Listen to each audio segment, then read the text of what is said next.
Hello, everyone, and welcome back to the channel. I'm going to be discussing why electric vehicles will never be the future of automobiles. The future of automobiles are internal combustion engines.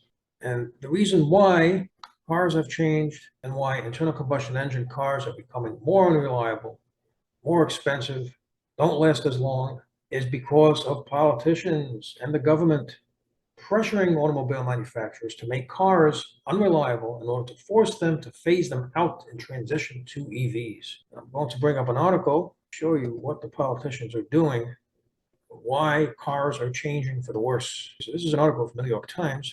I'm going to put the link in the description below the video so you could read the entire article. Phase out gas cars, tightens pollution rules. Here's the crazy forecast that they have. Electric by 2030. This is totally impossible. This is never going to happen, and I'm going to be explaining why. Let's just go further down in this article right here. You can see how strict they're getting with automobile manufacturers and forcing them to move away from ICE engines. And they're starting to do that by making them unreliable, very expensive to maintain, and not lasting as long. People are not going to want a car like that. You're probably wondering why this is happening. So take a look at this. The new standard would be 52 miles per gallon by 2026, all about climate change. This is the reason I'm here to tell you that for those who believe humans are the cause of climate change, I'm here to tell you that electric cars are going to make it worse. If you believe in green energy, electric cars are not green. They're also giving out tax credit to make it cheaper for companies to build cars and consumers to buy them. Now, this is not cheaper, because keep in mind, when you hand out tax credits, that means the government is bringing in less taxes. They're giving a credit, that means they're not getting that money. So who's going to come up with that shortfall when there's less money going into the government coffers? It means you're going to have to cover it. They're going to be raising other taxes to make up for it. So you're going to be paying for all this. Now, from my expertise, as someone who worked on cars, as an auto mechanic, I can tell you the cars they're making recently are not reliable. They have bad engineering. You would think engineering would be more advanced, but it's not. It's going in the exact opposite direction. And I'm going to be explaining that. For example, failed transmission cases. It used to be a transmission used to have a dipstick. You can check the transmission oil just like the motor oil. Very important. You have to see the level of oil. Your transmission has to have a normal oil level or it's going to be damaged. It can destroy the transmission. Well, let's say your transmission has lost its oil. Let's say there's a leak or there's a crack in the transmission and all the oil comes out. Transmissions run on oil pressure. If there's no oil, you're going to destroy your transmission. So by sealing it, they're telling you, oh, it's good for life. Why are they doing this? They don't want you to change the oil because it's bad for the environment. So they're saying it's for the life of the transmission. No, it's not. If you don't change your oil in your transmission, at least by 100,000 miles, your transmission is going to fail. You have to change the oil at least by 100,000 miles. Now, they don't want you to do that because they don't want the oil being changed, number one. And they want the transmission to fail because it makes the cars less reliable. People don't want to drive a car up to 100,000 miles. They want it to last longer, right? So they make it difficult. You could still change it, but it's difficult and you can't check it. It's very difficult to check. You have to go under the car and you have to replace it by using a vacuum pump to put the oil back in when you're replacing the oil. They're doing this because they want to phase out internal combustion engines to electric vehicles. And here's something else they do. Computers. Computers are a disaster. Computers should not be in cars. Certain things don't go together, right? Like oil and water. They don't mix. They don't go together. I worked on cars from the 1970s, 1980s. They didn't have computers. They were easy to work on, easy to diagnose. Something went wrong. Things were easy to access. You didn't have these wires and sensors and all these things that they're adding. And those things fail. So those things need to be repaired. And they're very expensive. And they also restrict cars' ability to drive, especially with diesel engines. They're very strict with those. They have something called DEF fluid, where it's an extra environmental addition to reduce emissions from diesel. It's an added cost for people to buy. It makes it not reliable, makes it expensive to service, to fix. It just makes the vehicle less reliable. And here's another thing they came up with called CVT transmissions. These transmissions are unreliable. They don't last that long. They're weak. They work well with lighter cars. when they try to put them on a heavier vehicle, they had a very high rate of failure. CVT transmissions are more fuel efficient, but they're not reliable.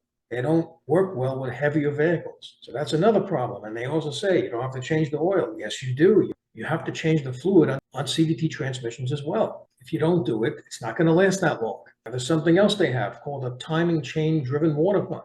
I mean, this is an engineering nightmare. I don't know how they can come up with something like this. Obviously, it makes the vehicle unreliable. A water pump, its very design, means it's going to fail at some point. You have water coming through it constantly when the vehicle is running. It pumps water, which means erosion. You have seals, you have rubber O-rings inside there, bearings. They're going to fail at some point. And that's why cars for many years always had the water pump outside the engine, so it could just be replaced easily. Now, you need a partial engine removal to take this thing out. And guess what? If you don't do it in time, that water pump starts leaking. It's not leaking outside the engine, it's leaking inside the engine. You have water that leaks inside the engine, goodbye engine. And it's happened to a lot of cars if you don't catch this in time. Again, it makes the car unreliable. Here's another thing that they're doing to meet emission standards: adding turbochargers to smaller engines. You have a large vehicle, a heavy vehicle, right? It needs a large engine in equilibrium to power that vehicle. What they're doing now is they're taking smaller engines, putting them in large cars, and they're adding turbochargers, which makes the engine rev higher. It's forced induction, it's heat, it's forcing more air through the engine to make it rev higher and to overexert it. And basically, overexerting a small engine in a larger vehicle means it's going to fail. You're going to get leaks, blown head gaskets, and that's exactly what's happening. So it's a total disaster. This is all in the name of meeting emission standards to basically force automotive manufacturers to phase out internal combustion engines and to convert to EVs. Now, I'm going to tell you why this is complete nonsense, because the irony of the whole thing is that EVs are far more worse for the environment than internal combustion engines. So those of you who are big advocates and big believers that humans are causing climate change, that humans increase of output of greenhouse gases and carbon emissions are causing the planet to warm, should be very against electric vehicles. And here is exactly why. EVs happen to be horrendous for the environment. They're causing environmental disasters in countries that no one pays attention to. You see, that's the point.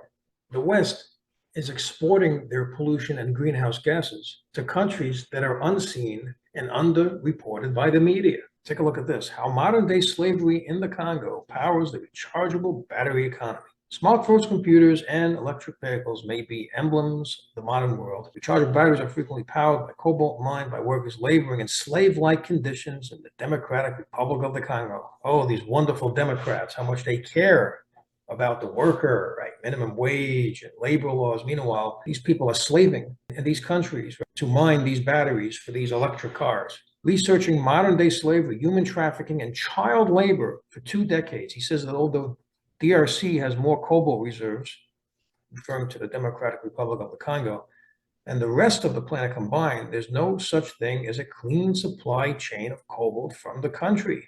Imagine child labor. This is trafficking to get batteries for these cars that require all this slave labor and all this human trafficking.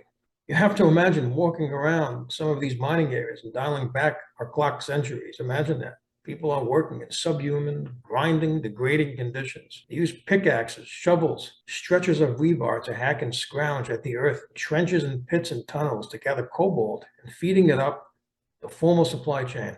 Take a look at this. Democrats, right? They love trees, they love nature. I mean, so do I, but take a look at this. The mining industry has ravaged the landscape of the DRC. Millions of trees has been cut down. The air around mines is hazy with dust and grit, and the water has been contaminated with toxic effluents from the mining processing. What's more, he says cobalt is toxic to touch and breathe. And there are hundreds of thousands of poor Congolese people touching and breathing it every day, breathing it day in and day out. Young mothers with babies strapped to their backs, all breathing in this toxic cobalt dust. All in the name of converting to electric cars. You could just read this whole article. I'm going to put the link in the description below the video. We shouldn't be transitioning to the use of electric vehicles at the cost of the people and environment of one of the most downtrodden and impoverished corners of the world, he says. The bottom of the supply chain, where almost all the world's cobalt is coming from, is a horror show.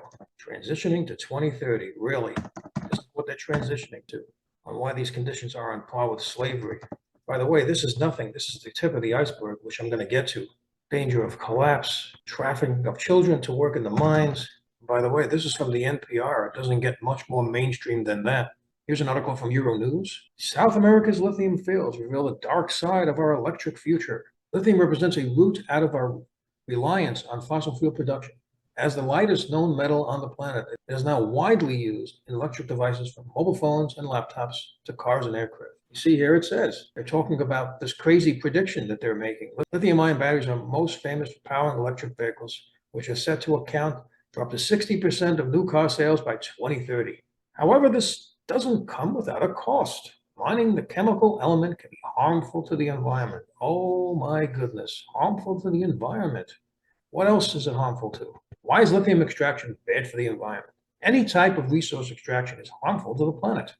This is because removing these raw materials can result in soil degradation, water shortages, biodiversity loss, damage to ecosystem functions, and an increase in global warming. Oh my goodness, an increase in global warming, really? Isn't that the very reason why they want to transition to EVs?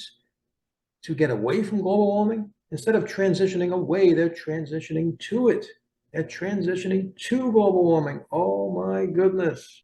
But when we think of extraction, we think of fossil fuels like coal and gas. Unfortunately, lithium also falls under the same umbrella. Despite paving the way for an electric future, lithium can be described as the non-renewable mineral. Non-renewable. Non-renewable. They always say it's renewable. Renewable energy, renewable, electric cars, renewable. No, it's not. It's non-renewable. As the non-renewable mineral that makes renewable energy possible, often touted as the next oil. Really, the next oil. Lithium extraction inevitably harms the soil and causes air contamination. My goodness. As demand rises, the mining impacts are increasingly affecting communities where this harmful extraction takes place, jeopardizing their access to water, says the report. Keep in mind, places like Africa lack water. They're hot, arid environments that already lack water, and now they need even more water to mine these rare earth minerals. The salt flats in South America, where lithium is found, are located in arid territories. In these places, access to water is key for the local communities and their livelihoods, as well as the local flora and fauna. So this is also nature. Nature is being affected by it. Wildlife. Oh, this is really interesting. Approximately 2.2 million liters of water is needed to produce 1 ton of lithium. So you should know, just about 1 car requires a ton of lithium. You know how much these batteries weigh? You're talking about almost 2,000 pounds, okay? So that's a ton. So keep in mind, you have communities that are already lacking water. It's a very scarce resource in many of these places where they're actually extracting lithium, like Chile. Where are other lithium hotspots around the world? Where can we get this lithium? You know, what other place could we destroy? And what other environmental disaster can we create to get lithium? Other countries with smaller reserves are Zimbabwe, Brazil, and the only European nation, Portugal. And guess what? Portugal, that's the only European nation. And take a look at this. Lithium mining has become particularly controversial recently in Portugal, with the municipality in Pinel now preparing to file an injunction to stop the exploration. This is Europe, right? Portuguese residents have continuously rallied against the rare metals mining, citing huge environmental ramifications, but the government has given the green light to extraction of the white gold in 6 different regions. 95% of the local population has rejected these plans, despite the mining company's promises that the ore's exploitation will create around 800 jobs for locals. So this is a classic case of NIMBY, right? Not in my backyard. The West wants to export the pollution, the environmental disasters, destruction of the water supply, using scarce water resources, destruction of wildlife, all the problems that mining these 2 metals. So you can just see the Portuguese, this is Europe, not in my backyard. You know, we love green energy, we want electric cars, right? Oh, but don't do it here. Don't mine lithium here. Do it somewhere in Africa, what nobody cares about. You can create an environmental disaster, slave labor, environmental catastrophe that you have there because of all this mining. Just don't do it in Europe. We'll enjoy the electric cars here. You know, they run great. There's no emissions coming out of the tailpipes. There's no tailpipes or anything. But the tailpipe and everything else, that's just happening somewhere in Africa. So basically, according to the Democrats, according to the government, you know, fossil fuels and global warming, it doesn't happen when you don't see it. Like in Africa, it's not going to happen there. You know, even though all the fossil fuel generation and carbon emission generation is happening, it's in Africa. So it's not going to warm the planet if it happens there, right? Only if it happens in the West where you can see it. I mean, last time I checked, Africa is still part of the Earth. Chile is still part of the Earth. If carbon emissions are being sent there, it's the same thing. Now, keep in mind, this is just the tip of the iceberg with all the problems they're having. Electric cars are a tiny, tiny amount of the overall vehicles on the road. So just think about this. Only 1% of the 250 million cars in the US are electric. I mean, think about that, 1%. So already with the 1% that they have, environmental disasters are happening around the world, right? They're happening in Africa. They're happening in Chile. They're already happening. That's just 1%. Imagine if they just bump this up to 2%. That's double of what's going on, or 3%, or 4%, or 10%. So you're looking at places like the Democratic Republic of the Congo and Chile and in South America. This is going to be going up on a magnitude of 1,000% more if they just get to 10%, and they want to get to 100%. And even that's the tip of the iceberg. You know why? Because it doesn't just end there. Like once you have the metals, okay, the car is good. No, you got to charge these vehicles. They need energy. Where are you going to get the energy from? Oh, so the politicians, they have that figured out too. Oh, well, we have solar panels, we have wind power. Really? Well, let me debunk that. This is an article by Forbes. The reason renewables can't power modern civilization is because they were never meant to. Interesting. They transitioned. They actually transitioned as an environmental model for the world. Really? With Germany as inspiration, the United Nations and World Bank poured billions into renewables like wind, solar, and hydro in developing nations like Kenya.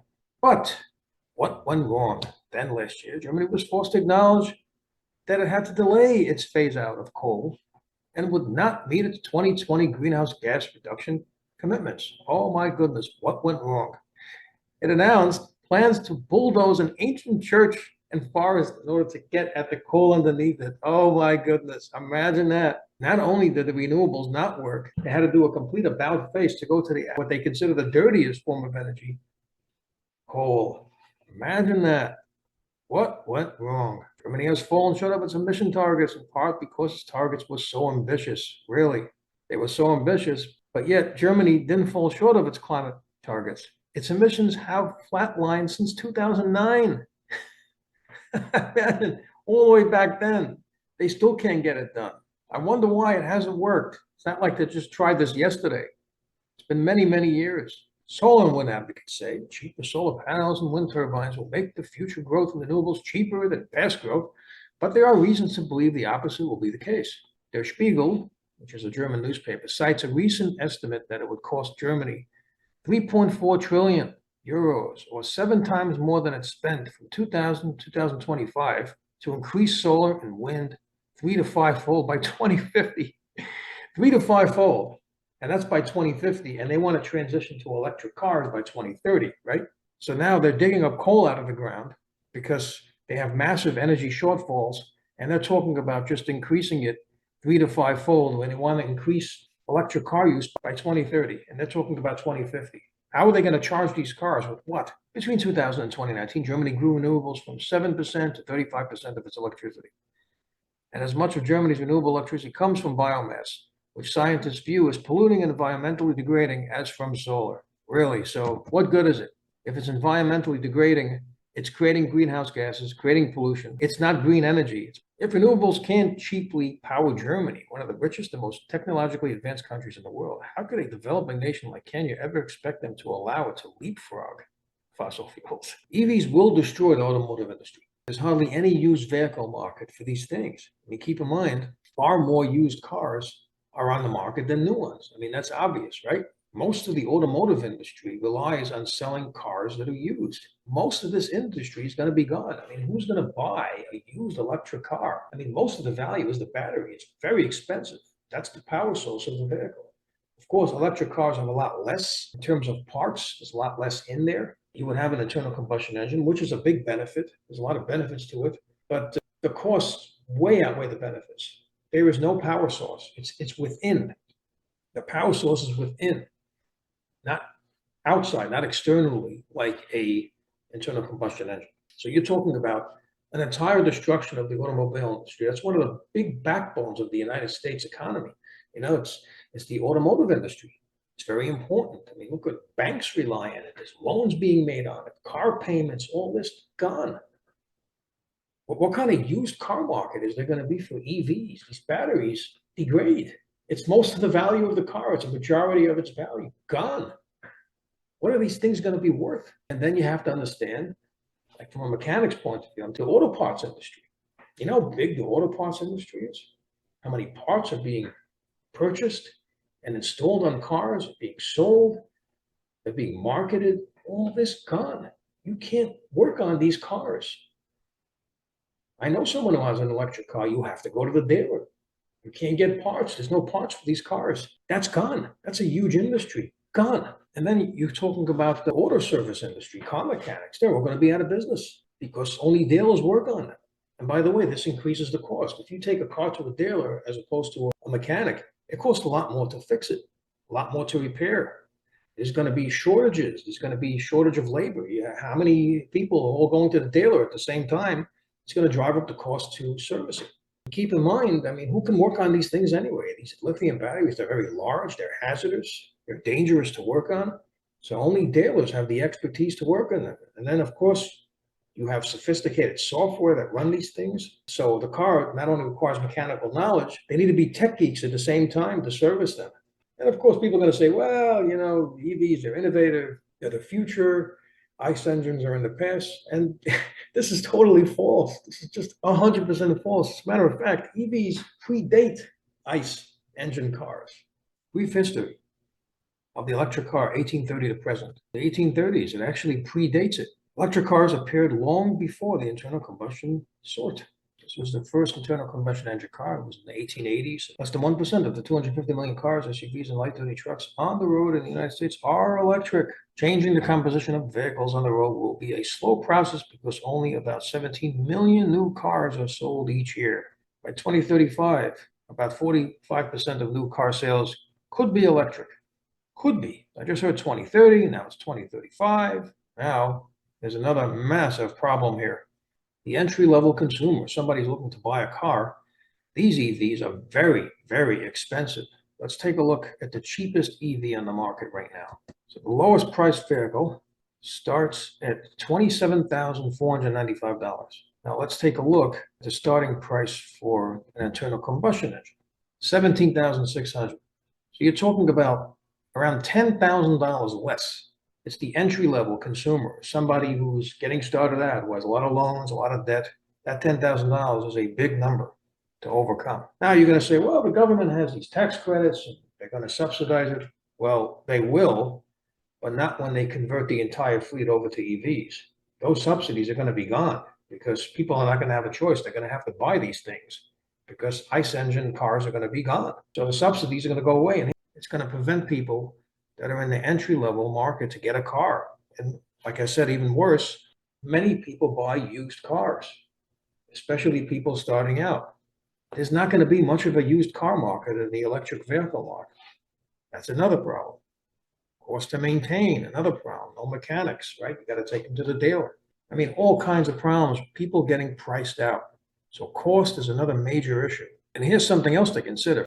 Most people will not purchase an electric car if they don't drive much. They cost more. And number two, the batteries degrade. When batteries sit, they degrade even if they're not being used. So basically, you're just throwing money away by buying one of these things. It's a money pit. Batteries degrading, the car is losing value, even when it's not in use. Now, the icing on the cake, the trifecta. This is the third phase of the environmental disaster, and that is disposing of these batteries. That's right, these batteries don't last forever. They have a limited lifespan, and when They no longer work when they no longer take charge, when they start to degrade. They need to be disposed of. Researchers trying to find new ways of recycling lithium ion. Research in Australia found that only 2% of the country's 3,300 tons of lithium ion waste was recycled. Unwanted MP3 players and laptops can end up in a landfill, where metals from the electrodes and ionic fluids from electrolyte can leak into the environment. Now you have three phases of an environmental disaster. The first one is mining.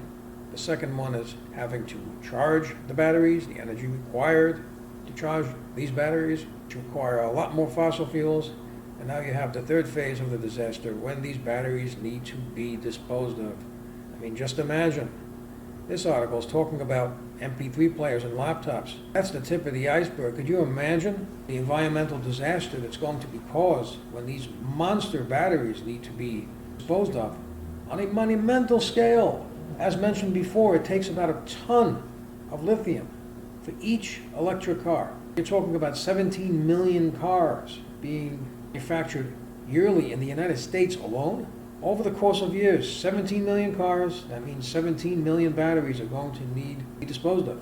Each car has about 1 ton of lithium times 17 million, and that's just the United States. We'll be talking about billions of tons of lithium waste, causing a catastrophic, monumental environmental disaster. Internal combustion engine cars, they go through the crusher. They're being recycled. A lot of those metals in internal combustion engine cars could be recycled.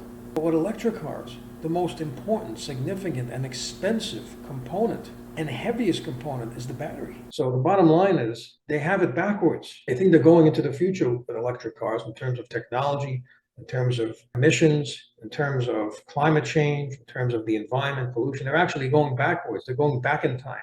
People have to learn the truth. They have to understand what's really going on here, and people need to wake up. And the best thing to do is not to buy these cars. Stay away from them.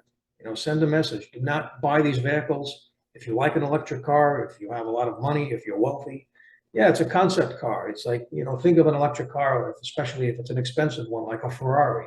They have very low production because only certain people can afford it. But these electric cars are a huge environmental hazard, and people have to know that. So don't buy these things. Send a message. The future of automobiles is internal combustion engines until something else comes along, and nothing else has come along. Send them a message. Make the cars reliable again. Don't build them the way they build them now. Make them reliable. Make them easier to work on like they used to be. So I hope you found this information useful. If you have, please show your support for this channel by subscribing. Feel free to leave comments. Please like up this video, and thank you for tuning in.